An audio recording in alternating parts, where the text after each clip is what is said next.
నర్సన్నపేట నుంచి హైదరాబాద్ మూవీ వైపు ఎలా అసలు? ఫ్రమ్ ద బిగినింగ్ నుంచి నేను ఐఎమ్ నాట్ చదువుకోవడంలో ఏమి అంత ఇంట్రెస్ట్ లేదు.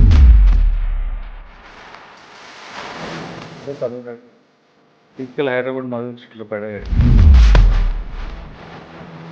అసలు అవకాశం ఎలా వచ్చింది గబ్బర్ సింగ్? ఫస్ట్ థింగ్ అంటే హరీష్ శంకర్ గారు సినిమా అంటేనే ఓ ఎక్సైట్మెంట్. ఆయన ఎదురుగా ఆయనలో ఇమిటేట్ చేయడం అంటే ఆయన చూస్తే మనకు రాదు. ఇక హరీష్ గారు రెచ్చి చేశారు కానీ ఆయన మళ్ళీ ఒకసారి చేసేసరికి నా వస్తుంది.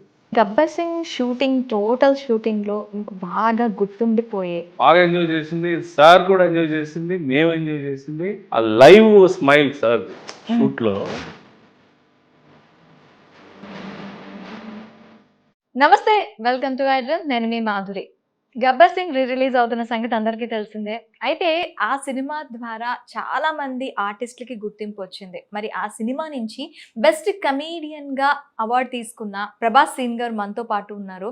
గబ్బర్ సింగ్లో తన యాక్టింగ్కి కానీ, గబ్బర్ సింగ్ మళ్ళీ రిలీజ్ అవుతున్న సందర్భంలో తన ఫీలింగ్స్ కానీ, అలాగే తన గురించి చిన్న లిటిల్ బిట్ తన జర్నీ గురించి తెలుసుకునే ప్రయత్నం చేద్దాం. హలో సార్, హలో అండి, ఎలా ఉన్నారు? బాగానే ఉన్నాను సార్, ఫస్ట్ మనం గబ్బర్ సింగ్ కన్నా ముందు Yeah. మీ జర్నీ గురించి ఒక 5 minutes మాట్లాడుకుందాం. ఓకే. నర్సన్నపేట నుంచి హైదరాబాద్ మూవీ వైపు ఎలా అసలు? ఫ్రమ్ ద బిగినింగ్ నుంచి నేను ఐఎమ్ నాట్ చదువుకోవడంలో ఏమి అంత ఇంట్రెస్ట్ లేదు. So other cultural activities, cricket అని బయట ఇట్లా ఉండేది.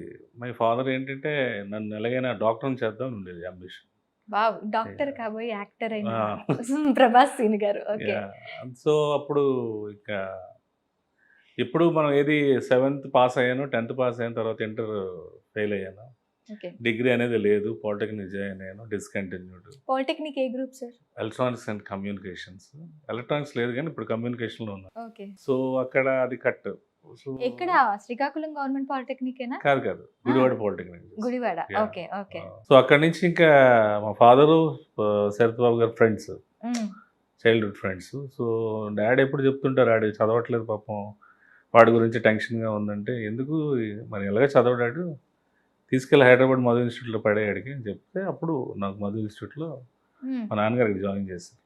ఓకే.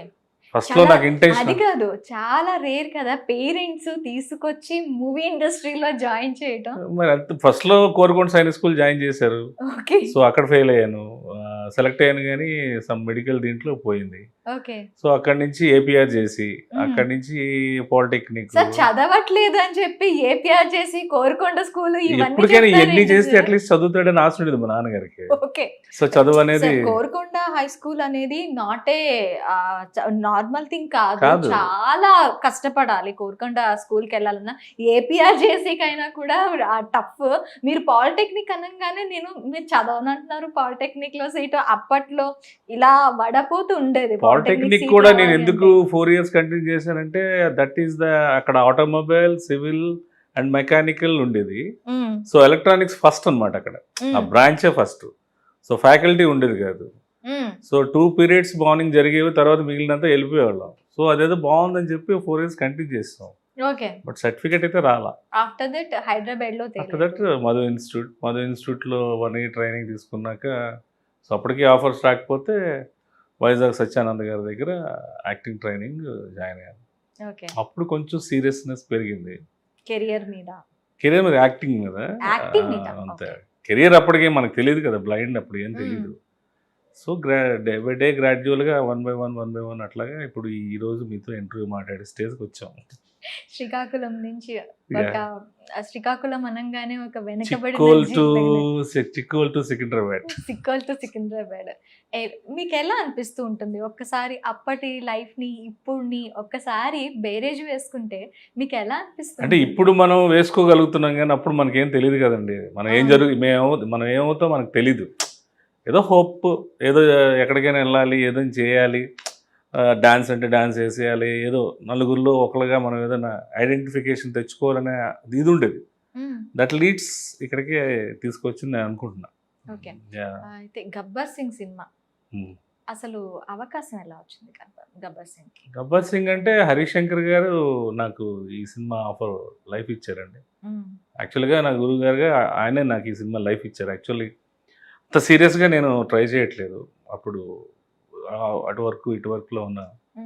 సో ఆయనే ఈ సినిమాకి టోటల్ 32 డేస్ క్యారెక్టర్ ఇచ్చారు. ఓకే. సో సార్ హరీష్ గారు చెప్పారు, నీకు 3 డేస్ వర్క్ ఉంటుంది, ఆ 3 డేస్ మాత్రం నువ్వు జాగ్రత్తగా చేసుకోవాలని ముందే చెప్పారు. 3 డేస్ లో కంప్లీట్ చేసేసారు అంటే మెయిన్ వర్క్ ఈ కబడ్డీ సీను, అంత్యాక్షరి ఈ ముందు నాకు ముందు హరీష్ గారు చెప్పారు. ఓకే. సో మేము ఎప్పుడు వెయిటింగ్ అనమాట, ఆ సీన్ ఎప్పుడు వస్తుంది. కళ్యాణ్ గారితో సినిమా అంటేనే ఓ ఎక్సైట్మెంట్, అదో పెద్ద ఇంకా నాకు గోల్డెన్ ఆపర్చునిటీలా ఫీల్ అయ్యాను. కాకపోతే రోజు షూటింగ్ ట్రావెల్ చేశారు ఆయన సినిమాలో. ఆయన ఆ తర్వాత గబ్బర్ సింగ్ తర్వాత చాలా ట్రావెల్ చేశాను. తర్వాత గబ్బర్ సింగ్ 2 కూడా చేసాము. సో ఆ సినిమాకి మాకు ఏంటంటే ఫస్ట్ టైం ఆయన చూడడం, ఫస్ట్ టైం యాక్ట్ చేయడం అంటే ఇంకెప్పుడు కబడ్డీ సీన్ ఎప్పుడు వస్తుంది, ఈ సీన్ ఎప్పుడు వస్తుంది అని వెయిటింగ్ అనమాట. సో ఆ సీన్ వచ్చినాక ఇంకా ఆ సీన్ ఆయనలా ఇమిటేట్ చేయడం, అదే ఆయన ఎదురుగా ఆయనలా ఇమిటేట్ చేయడం అంటే అది కాదు ఫస్ట్ టైం అలా అంటే ఫస్ట్ ఆయనతో ఆయన ఎదురుగా ఆయనతో యాక్ట్ చేయడానికి కొంచెం నర్వస్నెస్ ఉంటుంది ఒక టాప్ హీరోతో. అలాంటిది ఆయనలా యాక్ట్ చేయడం అంటే ఇంకా కొంచెం అంతే. అంటే ఆ టైంకి నాకు ఫీల్ అయ్యారా, అమ్మయ్య నాకు ఛాన్స్ అంటే ఆ థాట్ వచ్చిందండి, అలా చేస్తే బాగుంటుందేమో. అంటే ఆయన చూస్తే మనకు రాదు. హరీష్ గారు ఈ సీన్ ఇట్లా కబడ్డీ సీను రాత్రి డైలాగ్స్ అని నాకు మార్నింగ్ చూసేసరికి ఇన్ని డైలాగ్స్ ఉన్నాయి. ఇదేంటి సార్ ఇన్ని డైలాగ్స్ నా మీద అంటే మరి నీ మీద పెట్టి రాసామని చెప్పన్నారు. సో అది సార్ లాగా ఇమిటేట్ చేయడానికి ఎలా చేస్తావు అన్నారు, చేసి చూపించాను. వెంటనే సార్ చూసారు అక్కడ పవన్ కళ్యాణ్ సార్ చూసి ఏది మళ్ళీ ఒకసారి చేయమనండి అన్నారు. అప్పుడు నేను నర్వస్ అయిపోయాను. ఫస్ట్ ఇంకా హరీష్ గారి దగ్గర రెచ్చిపోయి చేశాను, కానీ ఆయన మళ్ళీ ఒకసారి చేయనేసరికి నర్వస్ ఫీల్ అయిపోయాను. అంటే ఆ టైంకి అది అలా పుట్టింది, అది అలాగా బ్యాంగ్ లాగా అయిపోయింది. అది నాకు చాలా అదృష్టం అంటే, ఎందుకంటే అంత పెద్ద ఆయన్ని ఇమిటేట్ చేయడం ఫస్ట్ థింగ్. అయితే అలా ఇమిటేట్ చేసిన వాళ్ళు ఎవరు ఎంకరేజ్ చేయరు కదా, అది వద్దు తర్వాత ఇంకోటి అంటారు. బట్ ఆయన ఒప్పుకోవడం అనేదే నా life turning point. Seenu Siddappa scene అంతే, ఇది బాగా పేలింది. ఎలా అనిపిస్తూ ఉంటుంది ఆ సిద్ధప్ప అనేది? మీకు ప్రభాస్ సీను ఎలా ఒక క్యాప్షన్ అయిపోయింది ప్రభాస్ గారి ఫ్రెండ్ గా, ఈ సిద్ధప్ప సీను కూడా ఒక బాగా చాలా చాలా చాలా చాలా టీవీ షోస్ లో కానీ ఎక్కడికి వెళ్ళినా కానీ సిద్ధప్ప సీను అని పిలిచారు. సో ఆ సక్సెస్ అనేది లైఫ్ లో ఎప్పుడో ఒకసారి వస్తుంది.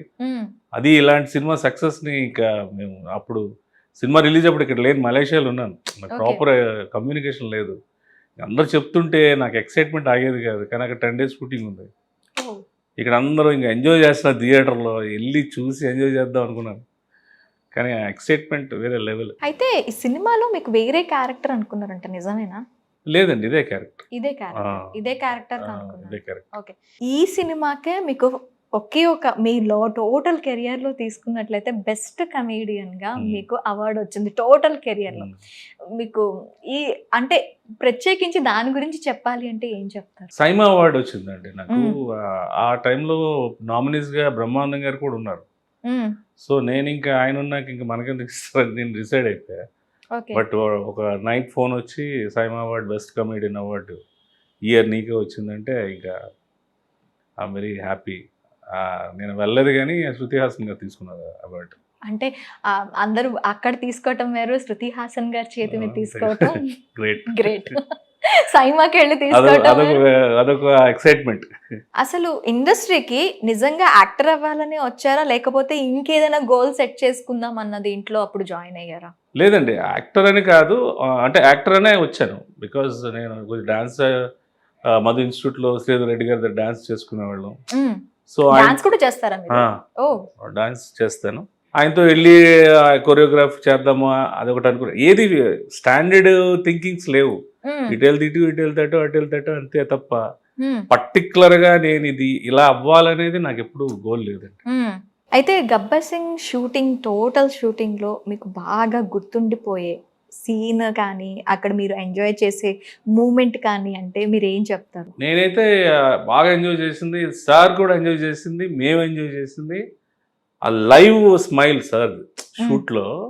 మేము చేసినవన్నీ అంటే అప్పటి వరకు గ్యాంగ్స్టర్స్గా బ్యాక్గ్రౌండ్లో నిల్చున్న మన అందరూ విలన్ గ్యాంగ్ వీళ్ళందరూ మేము ఒక్కసారి ఆ సీన్ చూస్తున్నప్పుడు ఆయన బోల్డ్గా ఇంకా ఆయనకు వేరే నవ్వుతుంటే ఇంకా దట్ వాజ్ వెరీ ఎక్సైట్మెంట్. పొల్లాచిలో ఆ 2 days మేము ఎంజాయ్ చేసామండి. అసలు లైవ్ Okay. ఆయన పవన్ కళ్యాణ్ గారి లైవ్ నవ్వు, బోల్డ్గా నవ్వడం, ఇవన్నీ లైవ్ ఎంజాయ్ చేసాం.